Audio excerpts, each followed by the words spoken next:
The plane has been burning for close to 3 minutes. It could explode at any moment.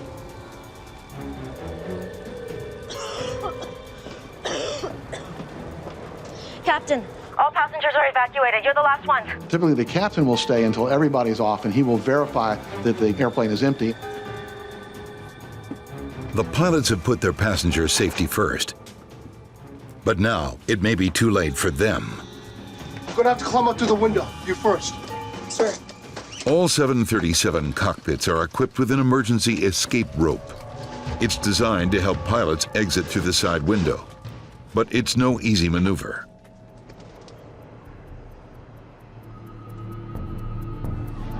Then,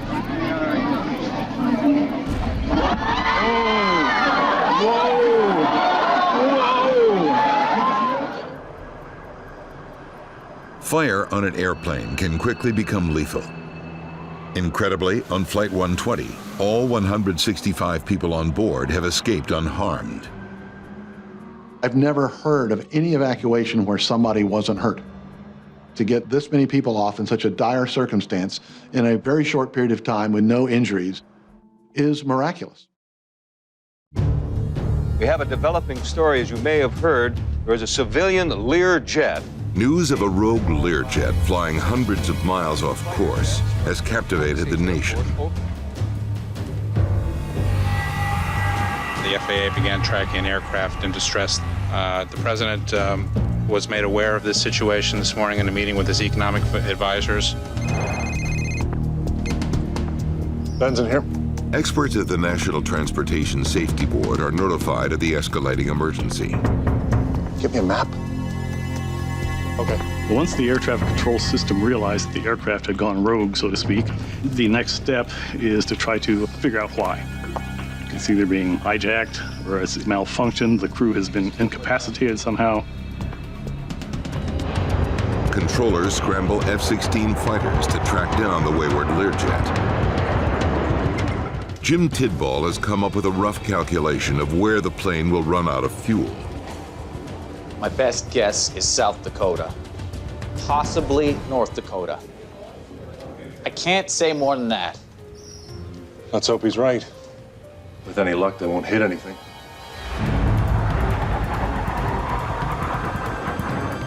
In the air, the F-16 pilots have caught up with the rogue plane. The windows of the aircraft provide an ominous clue.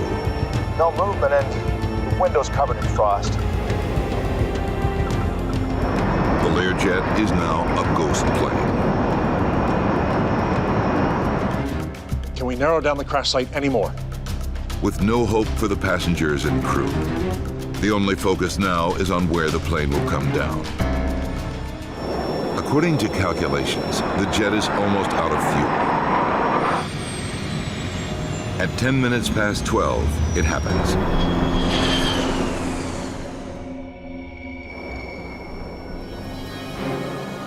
The Learjet carrying Payne Stewart and 5 other people is falling from the sky.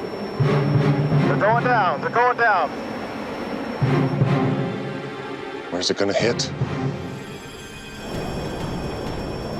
The F-16 attempts to follow, but the plane disappears into the clouds.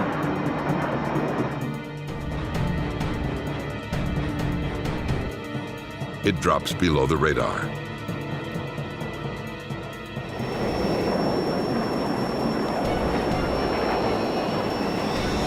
Center, I've got a crash site.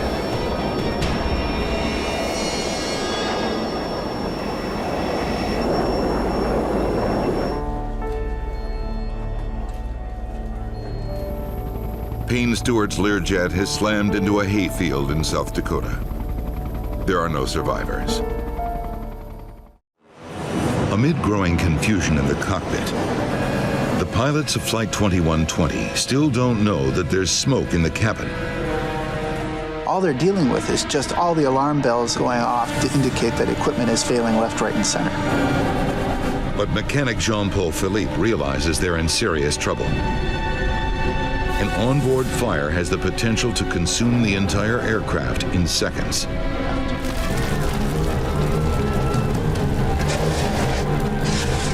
So so things are rapidly spinning out of control. Okay, let's get squared away and see what we've got here, please. In the cabin, it's becoming almost impossible to breathe. And Jeddah is still 11 miles away. You've lost all hydraulics. The odds on making it back to the airport are getting slimmer. Damn it! I've got no ailerons! Davidge can't steer the plane with no hydraulics. Okay, hang on, I've got it. Captain Allen struggles with his control column, but it too could fail at any moment. Let's get lined up before things get any worse. Okay, so we're at 3,000 feet now, declaring an emergency. We are having flight control problems. Roger, I thought you were Southeast 738. Only now does the controller realize that the troubled aircraft is the Nation Air flight.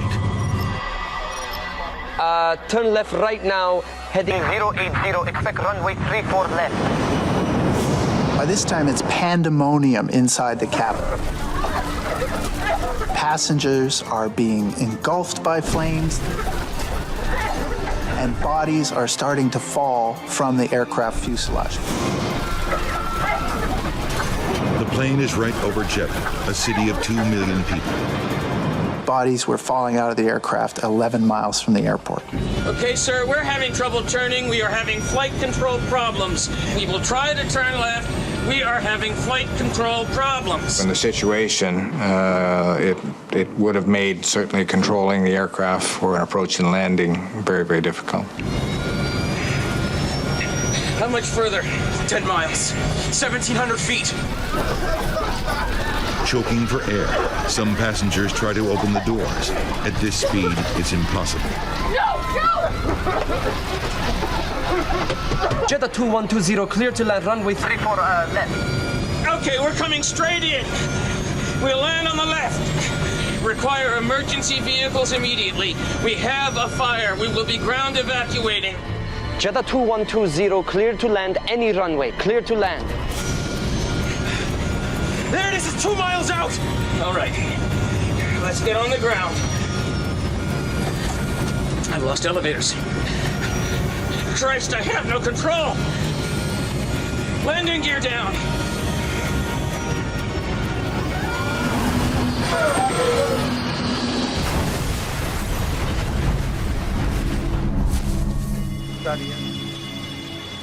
The fiery explosion and sudden impact with the ground has all but obliterated Flight 2120.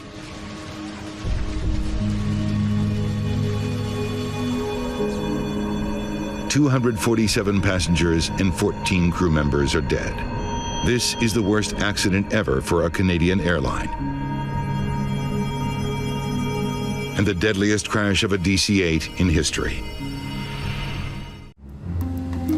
How much fuel have we used? Flight engineer Gilles Jardinot keeps a vigilant eye on fuel consumption. We've got 800 kilos.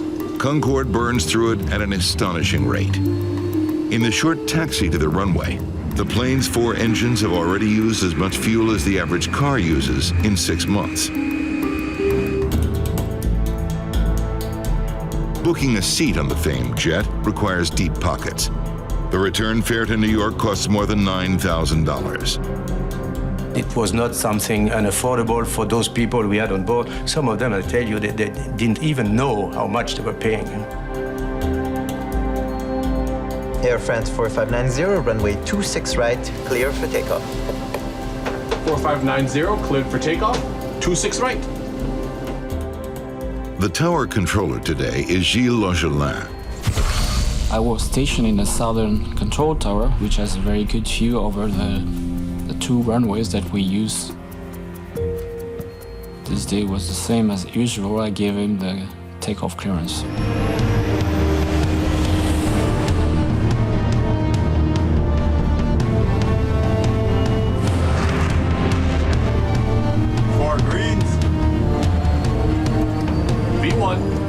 The first officer tells the captain they've reached V1, or decision speed.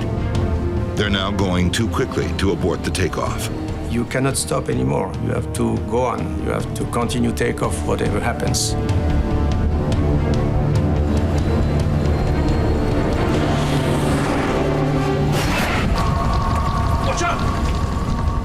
Suddenly, the plane begins veering left. Stop! The flight engineer urges the captain to abort the takeoff, but it's too late to stop. Captain Marty lifts the supersonic jet into the air. Gilles Longelin realizes he's now watching a disaster. It was a very unexpected situation to see flames on an aircraft that is departing on the runway. You don't have time to lose, so immediately I've pushed the red button, which is a button for alert. 4590, you have flames behind you. Roger! The plane is engulfed in flames. Failure! Engine 2! Engine fire procedure! Captain Marty struggles for control as the engineer shuts down the burning engine and activates a fire extinguisher. What's the airspeed? The plane's airspeed is now dangerously low. The airspeed! Something is happening.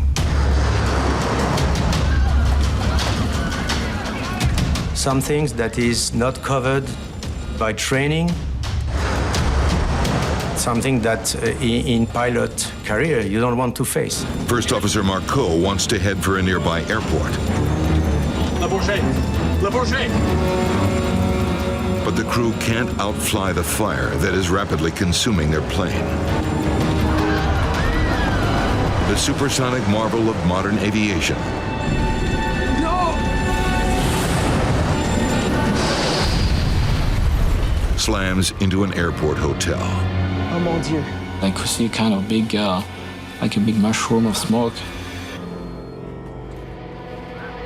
I think into the very last moments where I was thinking that something will save the situation. August 7th, 1997. Fine Air Cargo Flight 101 prepares to take off from Miami to the Dominican Republic.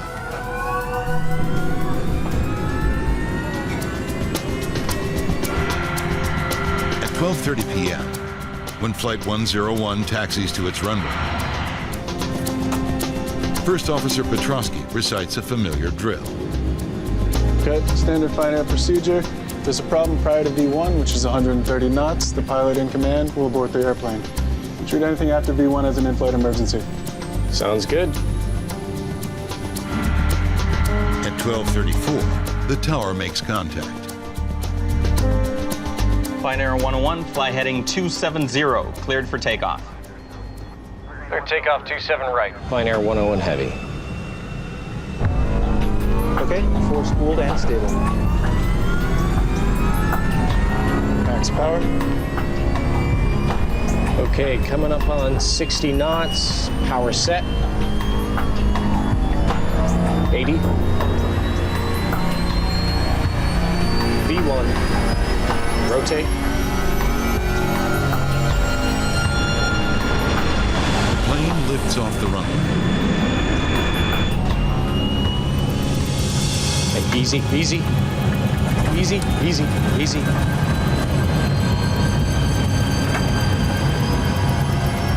You're up.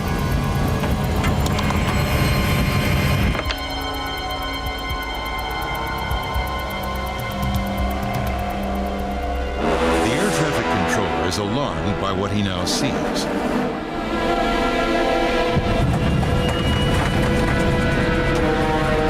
What's going on? Whoa, whoa. The crew fights to get the plane under control. Too low, gear. Too low. Too low, terrain. Too low, terrain. Pull up.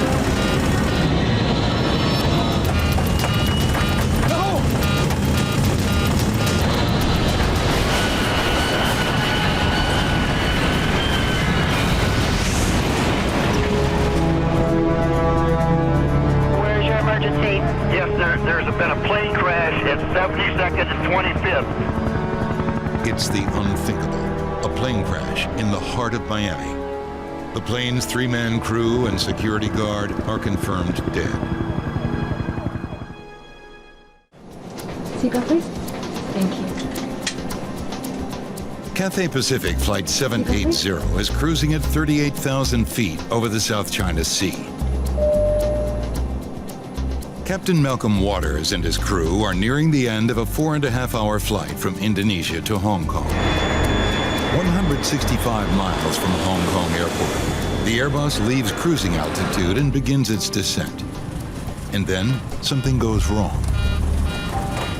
The flight computer is alerting the pilots to a problem. Okay, let's see what we got. Engine 2 stalled. The plane's monitoring system indicates there's an issue with the right engine, engine number 2.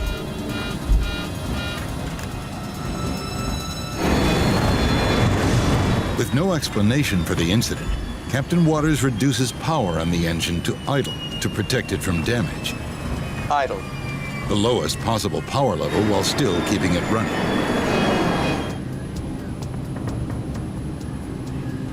The pilots prepare to land the Airbus with only one engine. Everything is set for an emergency landing. But then, another alert and more vibrations. Engine 1 stalled.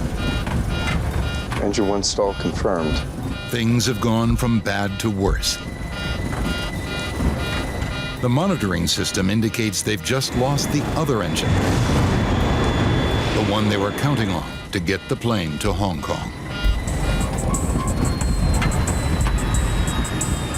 The monitoring system tells the pilots to put the malfunctioning engine number 1 into idle. They are a minute from touchdown. Then, another alert. It's overspeed. It's an overspeed warning, a signal the aircraft is flying too fast. Captain Waters can't figure it out. They should be slowing down. He rechecks the controls. Then he sees it. Engine number 1, which he throttled back minutes earlier, is still running at 74% power. High thrust, too high to land safely. Too low, terrain. Too low, terrain. Their speed is over 100 miles per hour faster than normal. So fast, the flight computer doesn't recognize that the pilots are trying to land. Captain Waters pushes the nose down, forcing the Airbus onto the runway.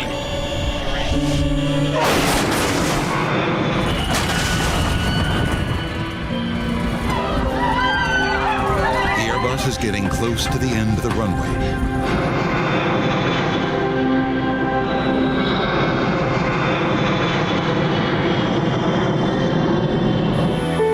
Finally, the aircraft comes to a halt just a short distance from the water's edge. They've used up more than 8,800 feet, over 1.5 miles of runway. Once the aircraft did stop, there's a look of what the hell just happened. It's a rough ride aboard a 737 on descent to New Orleans. A violent thunderstorm has caught the pilots off guard. Ask the flight attendants to take their seats. Flight attendants, please take your seats.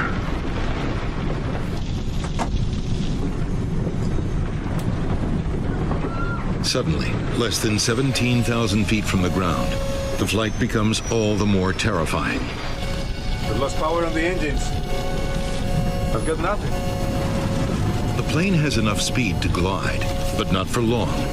It will rapidly lose altitude as it does. The crew has only one option left. I guess I'm gonna have to make a ditching here, sir. They must take their chances and put the plane down on the water. Tackle 110, roger. Whatever you need to do, sir. And that was about the last communication with the tower. Then we were like 1,500 feet when that was going on. Dardano plans to put the plane down in the canal directly ahead of him. Okay. There. Put it down softly. The 737 can only stay in the air for another minute. As Dardano looks for a safe stretch of canal to drop the plane in, another option appears. Look at that one over there. And then Lopez saw the levee parallel to the canal that we were making the approach on. Can you put it down on the grass? Yes, boss. The levee is much shorter and narrower than a runway, but it looks safer than the water. That's where we're going to go in? You got it, my friend. Okay, put the gear down. All right.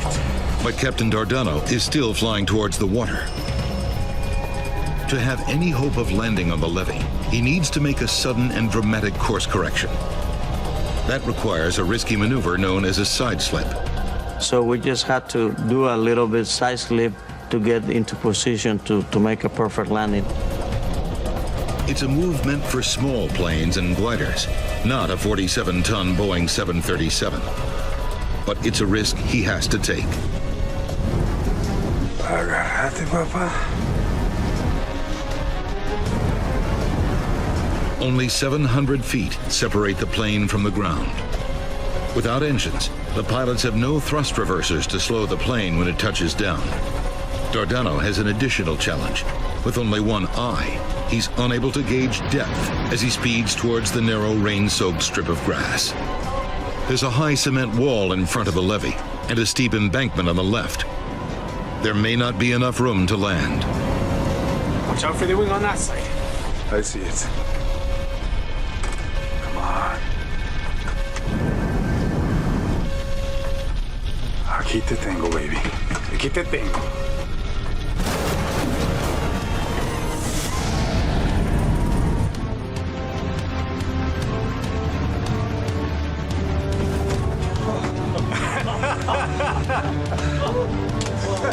Very good.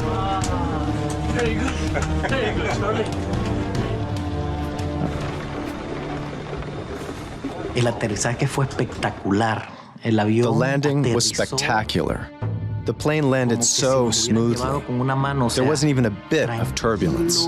No hubo ninguna ni media turbulencia. A perfect Un aterrizaje landing. perfecto. January 2009. U.S. Airways Flight 1549 departs New York's LaGuardia Airport. There are 150 passengers on board, bound for Charlotte, North Carolina. The aircraft took off uneventfully, and very shortly after takeoff, they lost all engines as a result of birds. I caught something out of the corner of my eye, and slightly to our right, but still ahead of us, was a line of birds. And they were very, very close, too close for us to maneuver around. Whoa! After quickly assessing the situation, Captain Sully Sullenberger and First Officer Jeffrey Skiles realized that without engine power, they're not going to make it to any nearby airport. We're going to be in the Hudson.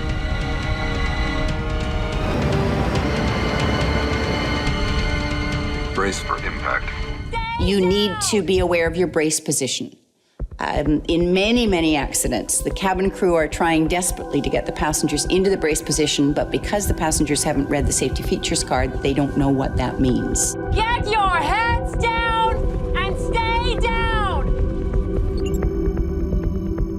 Proper brace position is knees together, feet flat on the floor, body bent as far forward as possible, with arms wrapped under the legs or braced against the seat in front of you. Your body's going to be thrown forward. So if you can get yourself into that position beforehand, the amount of movement back and forth is going to be reduced and the level of injury will be less.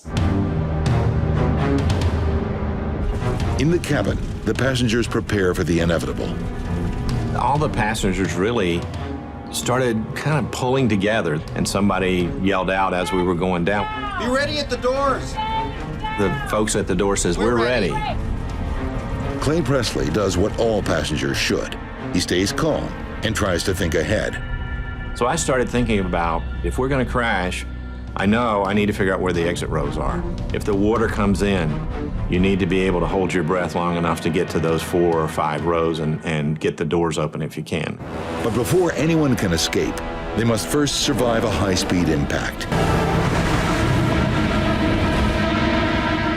Looked like the airplane was going right for the bottom of the Hudson River.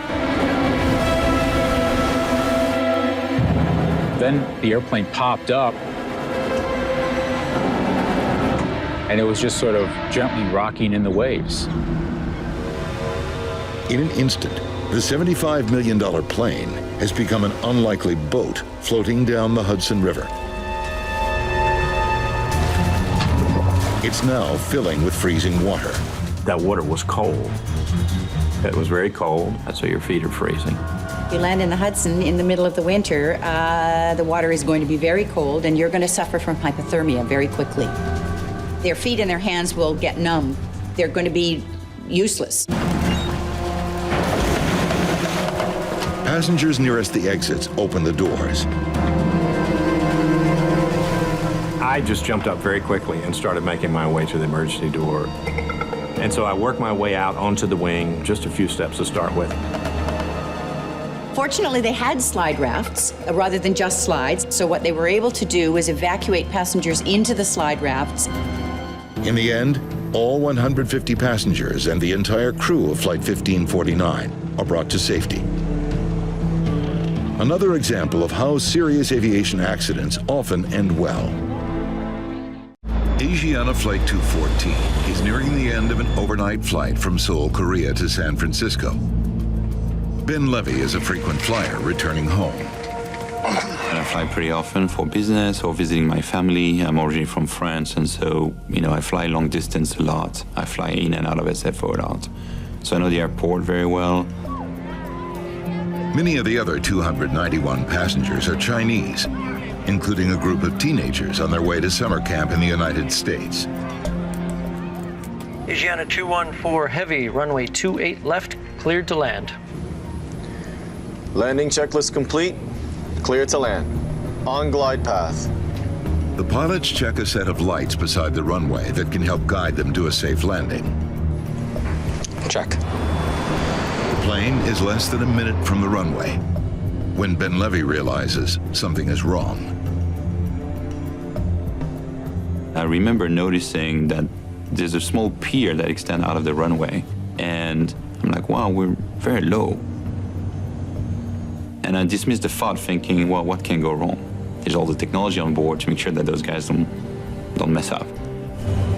In the cockpit, speed! A crisis hits. I've got control. Oh, God, go around! The captain pulls up the nose and tries to climb.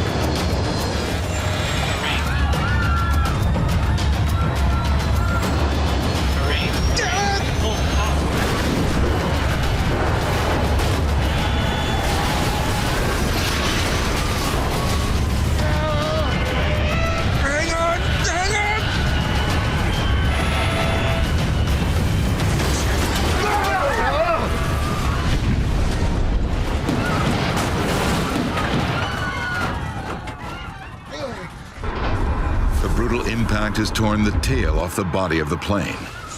An engine is burning. If fire spreads to the fuel tanks, the plane could explode. Let's see if we can open this door. But getting down to the ground will not be easy. I'm expecting at that point to see a slide open, right? The whole like, hey, you open the door, the slide is gonna open, and there's no slide. Whoa. Okay. Help each other. Come on. Luckily, some crumpled pieces of the fuselage have formed a makeshift set of stairs. Ben Levy stays by the door to help the other passengers climb down. Come on. At San Francisco International Airport, runway 28L is a disaster zone. Fire crews battle to keep flames from consuming the fuselage of Asiana Flight 214. With rescuers now on board to help the injured, Ben Levy finally heads to safety.